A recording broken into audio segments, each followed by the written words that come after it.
3 horas da manhã. Falando em invocação de espírito, tô ouvindo barulho estranho lá fora. Cheguei a dar uma arrepiada.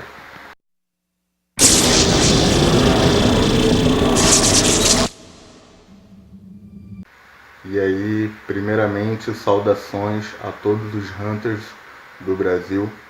Aqui quem tá falando é o Gabriel. E eu sou fã da série Sobrenatural, Supernatural, desde 2006, desde que eu comecei a assistir no SBT. Já gostava, peguei a estreia e seguia toda semana assistindo. Eu resolvi criar o canal porque eu acho muito interessante, uma das coisas que eu mais gosto na série são as referências que acontecem, tiradas que principalmente o Jim faz muito, né? E aí eu resolvi criar um canal para poder comentar sobre e tudo mais. Eu tenho até uma página no Facebook já chamada Castiel Entendeu a Referência, podem dar uma curtida lá e acompanhar. Mas aí eu pensei que eu poderia trazer isso para o YouTube também, que é uma rede, uma plataforma onde as pessoas têm acessado mais, onde as pessoas têm compartilhado mais conteúdo, e achei que seria uma boa ideia vir para cá comentar. Bom, para quem não viu a série ainda, eu recomendo, claro, mas antes eu vou deixar o aviso de spoilers, porque eu vou estar comentando muitas cenas do episódio, muitas cenas dos episódios. Bom, o episódio piloto começa com os pais colocando o Jim e o Sam para dormir, eles são crianças, e aí acontece o acidente com a mãe deles e consequentemente eles se tornam órfãos. E o John começa então a sua jornada atrás do demônio que matou a mãe deles, e aí eles começam a jornada de caça às criaturas do mal, às criaturas sobrenaturais, a tudo mais. Só que o que acontece? O Sam, quando fica mais velho, ele quer ir fazer direito, fazer faculdade, e daí ele deixa o irmão e o pai para poder ter a vida normal dele, reservada dele. E o Jim e o John continuam na caçada, continuam na vida de caçador. Só que acontece alguma coisa, umas pistas que o John descobre, que ele vai caçar e não volta. E o Jim acaba ficando sozinho, e daí o Jim arruma um outro caso que ele precisa da ajuda de alguém para resolver, e tá sem o pai por perto, tá sozinho. E daí ele vai atrás do Sam para poder ajudar ele. Dad's on a hunting trip, and he hasn't been home in a few days.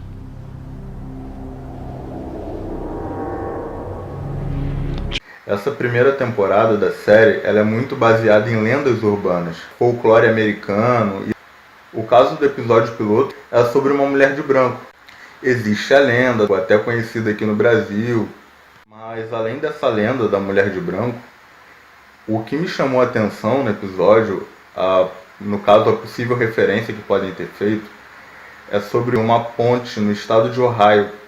É a ponte Gibbs.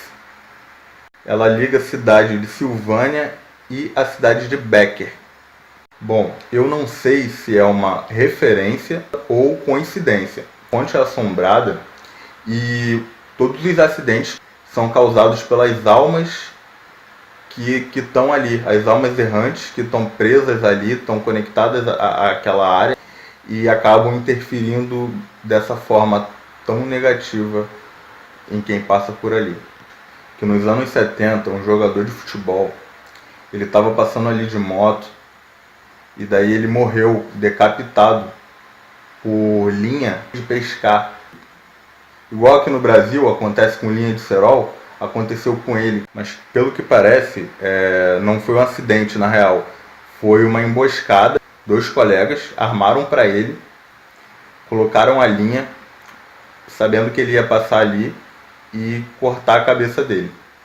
Aí é o seguinte, se você estiver passando por ali, você parar o carro, buzinar 3 vezes e piscar o farol 3 vezes, você consegue invocar os espíritos que estão ali. Ainda consegue ouvir o som da moto do cara e ainda ouvir o grito dele morrendo. Então, nesse episódio piloto, o Jim e o Sam, para resolver o caso, eles vão para a cidade de Jericó, na Califórnia.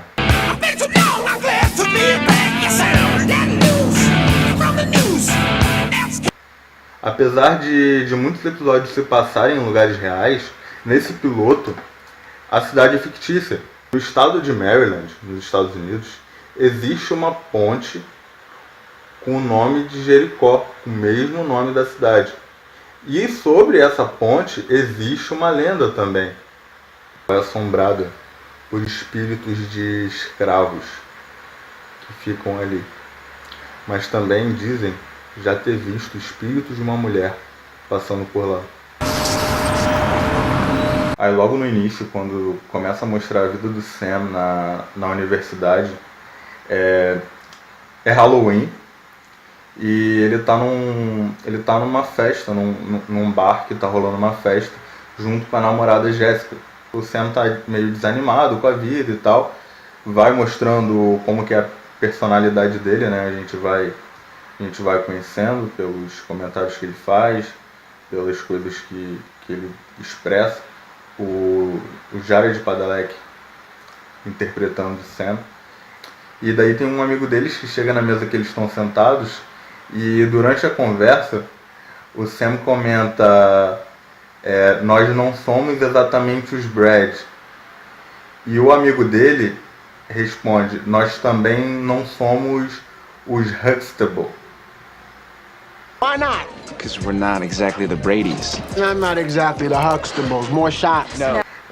Eles fazem referências às duas famílias de 2 seriados. Família Sol Lacidó. O nome original é The Brad Show, que trata de uma família tradicional americana, American Way of Life. E quando o amigo fala dos Huxtable, está se referindo à família do seriado The Cosby Show. Eu acho que esse não chegou a passar no Brasil, então eu só tenho o nome original por enquanto. Que também o seriado segue um exemplo de família afro-americana, trabalhadora, matriarcal. As duas séries são mais ou menos da mesma época e seguem o mesmo padrão de seriado americano, sitcom, sériezinha americana de comédia familiar e tal. Aí, quando o Jim chega invadindo o apartamento onde o Sam tá com a Jéssica e rola aquela briguinha deles ali, a Jéssica aparece vestida com uma camisa cinza com uma estampa dos Smurfs. Aí o Jim dá uma cantada nela, eu acho mó vacilo, né, porque é a namorada do irmão. E aí ele fala: eu adoro os Smurfs. I love the Smurfs. You know, I gotta tell you. Os Smurfs, todo mundo já conhece, já ouviu falar, sabe que são aquelas criaturinhas azuis que moram numa vila. Tem a franquia de filmes, tinha o desenho antigo da Hanna-Barbera. Mas curioso sobre os Smurfs é que eles são muito antigos. Eles são da década de 40 e é uma criação, uma arte belga. Eles apareceram nos quadrinhos em 1958, de uma outra história, ou seja, Smurfs é um spin-off. Eles estão descendo as escadas e o Sam comenta: você não lembra do caso do poltergeist em Amherst? Ou dos portões de Clifton? You remember the poltergeist in Amherst? Or the Devil's Gates in Clifton? He was missing then too. He's always missing. Esses dois casos que ele cita são histórias reais. No caso de Amherst, é um caso registrado de manifestação paranormal que aconteceu no Canadá, na cidade de Amherst, na New Scotia, sobre Casa Mal-Assombrada, envolvendo a família de Esther Cox. Na casa morava Esther, um irmão, uma irmã, a irmã Olive Tidd, que era casada com Daniel, e eles tinham 2 filhos, 2 sobrinhos de Esther. Esse caso é registrado por Walter Rubel. Ele era um ator que ele tinha muito interesse em eventos paranormais, em eventos psíquicos, nessa coisa toda, e ele registrou o caso. E segundo o relato dele, tudo começa em agosto de 1878. Logo depois que Esther, com 18 anos, foi vítima de uma tentativa de estupro por parte de um amigo dela. Depois que ela sofre essa agressão, a casa começa a manifestar as atividades. Batidas em parede, sussurro, sons estranhos. E nisso, Esther também começou a agir de uma forma diferente. Ela começou a ter convulsões. Ela ficou doente. O corpo dela começou a inchar, sintomas de resfriado, febre. E segundo os relatos, teve fenômeno de telecinese, dos objetos simplesmente serem arremessados.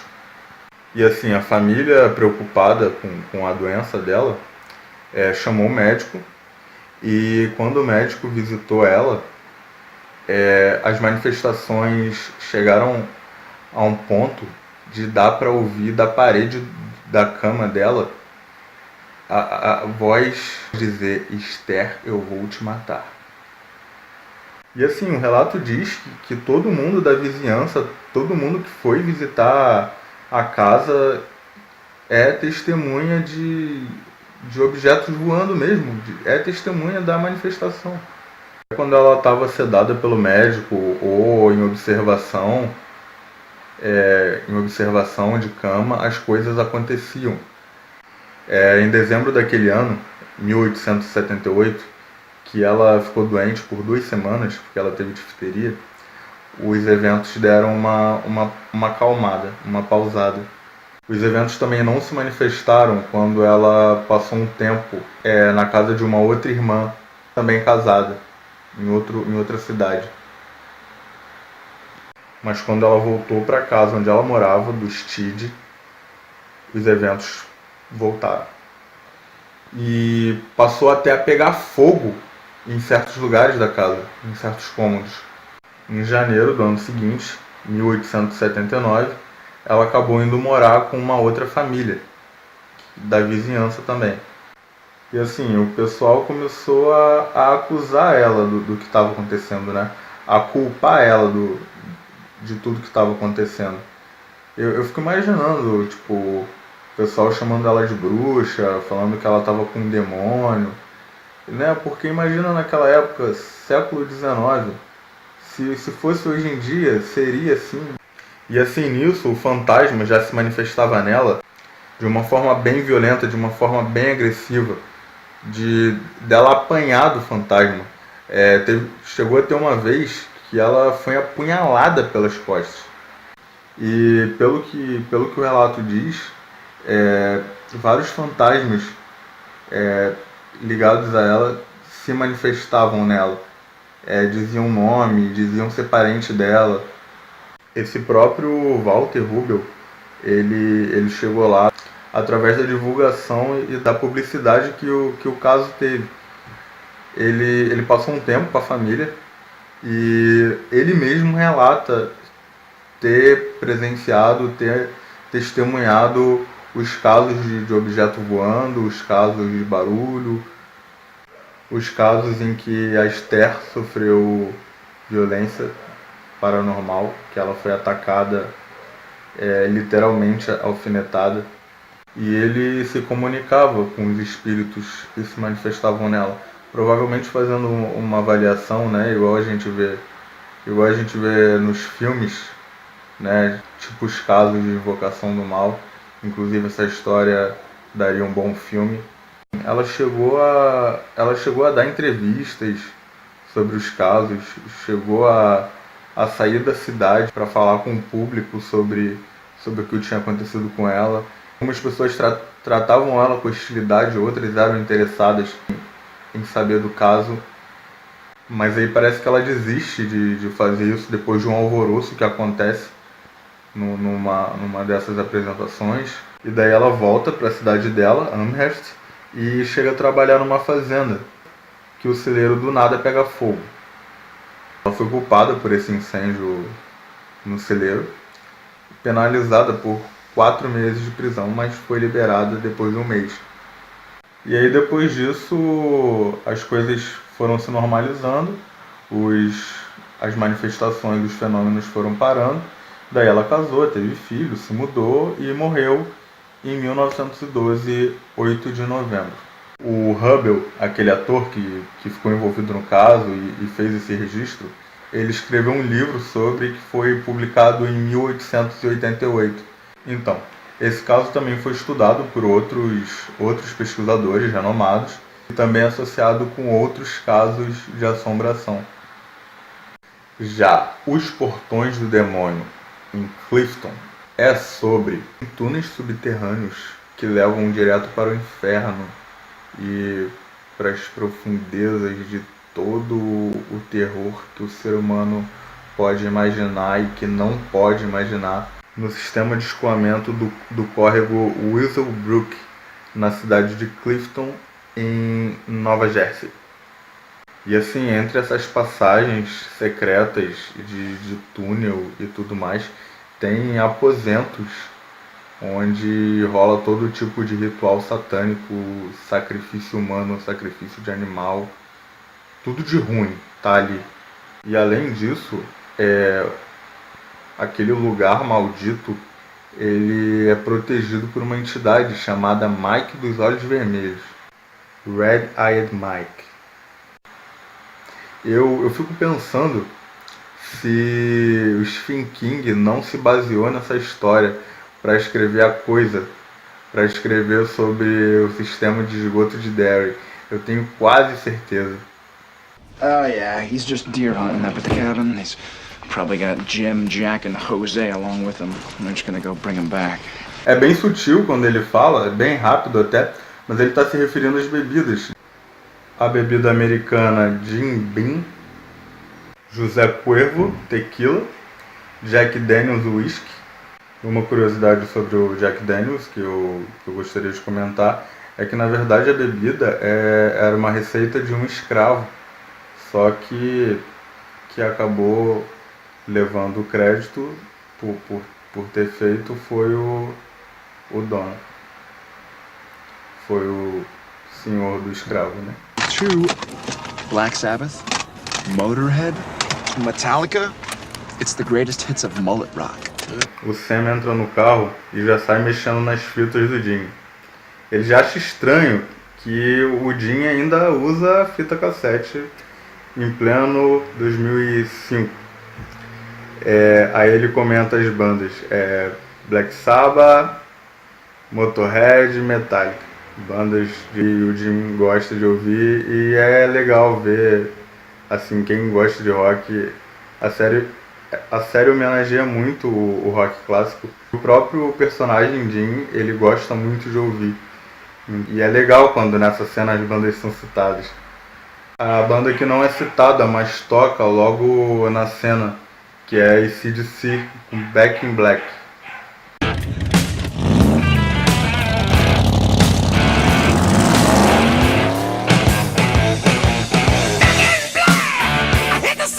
E eu, desde que assisto Sobrenatural, Supernatural, eu não consigo ouvir AC/DC sem lembrar da série.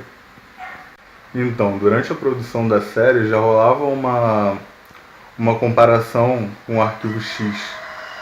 E aí eles fizeram uma referência à série, uma série dos anos 90, que também é sobre investigação. E aí são citados Scully e Mulder. Agent Mulder, Agent Scully. Fox Mulder e Dana Scully. Na série do Arquivo X, esses personagens eram de fato agentes do FBI e desvendavam mistérios de fenômenos paranormais e atividade extraterrestre. A série é de ficção científica, teve 11 temporadas, 2 filmes, durou de 93 a 2002. Então, na cena que eles estão na lanchonete e que tem uma menina com um pentagrama no pescoço e o Sam começa a explicar que um pentagrama na verdade é um símbolo de proteção, aí o Jim ironicamente o chama de Unsolved Mysteries. Actually, it means just the opposite. A pentagram is protection against evil. Really powerful. I mean, if you believe in that kind of thing. Okay, thank you, Unsolved Mysteries. Era uma série num formato de documentário, tipo linha direta, assim, que também tratava de assuntos ocultos, né? Também abordava ufologia. Essa série americana também não veio para o Brasil, né? A tradução do nome dela seria Mistérios Não Solucionados. Eu espero que vocês tenham gostado do vídeo, já sabem, né? Dá aquela curtida, se inscreve, faz os comentários, comenta o que você gostou, o que você não gostou, se você acha que sugestão, crítica, opinião, se você já tinha percebido essas referências na série, se não, elas passaram batidas, se você gostou de saber, se você já sabia, comenta aí, fica à vontade para falar tudo. Se você conhece mais alguma coisa e quer compartilhar com a gente, tamo junto. Bom, esse foi o primeiro vídeo do canal e é isso aí, gente. Obrigado por terem assistido, obrigado pela atenção e até a próxima.